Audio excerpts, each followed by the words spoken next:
মই এই মাহৰ ভিতৰত নহ'লেও মে' মাহৰ প্ৰথম সপ্তাহৰ ভিতৰত আমাৰ ফলাফল ঘোষণা হ'ব। মে' মাহৰ প্ৰথম সপ্তাহটো খুব বেছি দেৰি হ'লে আৰু 5 মে' মানলৈকে যাব তাৰ ভিতৰত। ফ্ৰেণ্ডছ, কি খবৰ তোমালোকৰ? আশা কৰোঁ সকলোৱে ভালে আছা। তো বহুতো ছাত্ৰ ছাত্ৰীয়ে মোক এতিয়া প্ৰশ্ন কৰি আছে যে দাদা এইচএছ পৰীক্ষাৰ ৰিজাল্ট কেতিয়া দিব? বহুতো ছাত্ৰ ছাত্ৰীৰ মনত প্ৰশ্ন যে 30 এপ্ৰিলত এইচএছ পৰীক্ষাৰ ৰিজাল্ট দিব নেকি, তাক লৈ বহুতো ছাত্ৰ ছাত্ৰীয়ে এতিয়া মোক মেছেজ কৰি আছে।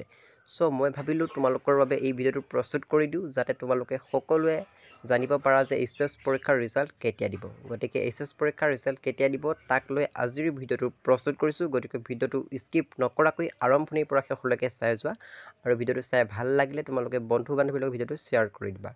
তো যিহেতু শিক্ষামন্ত্ৰী ৰণোজ পেগুৱে কৈছিলে যে এইচএছ পৰীক্ষাৰ ৰিজাল্ট 5 মে'ৰ আগত দিব, গতিকে আজি হৈছে 28 এপ্ৰিল। গতিকে 30 এপ্ৰিলত এইচএছ পৰীক্ষাৰ ৰিজাল্ট নিদিয়ে।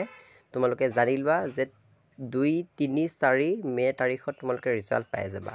গতিকে 5 মে'ৰ ভিতৰত যিহেতু এইচএছ পৰীক্ষাৰ ৰিজাল্ট দিম বুলি শিক্ষামন্ত্ৰী বা মুখ্যমন্ত্ৰীয়ে কৈছে, গতিকে তোমালোকে নিশ্চিন্ত হৈ থাকা যে এইচএছ পৰীক্ষাৰ চূড়ান্ত তাৰিখ 3 বা 4 মে'ৰ তাৰিখে তোমালোকে পাই যাবা। কিন্তু প্ৰথম সপ্তাহত দিয়াটো চিয়'ৰ, তোমালোকে 3, 4, 5 এই তাৰিখত তোমালোকে পাই যাবা ৰিজাল্ট। মে' মাহৰ 3 আৰু 4 ভিতৰত তোমালোকে ৰিজাল্ট পাই যাবা।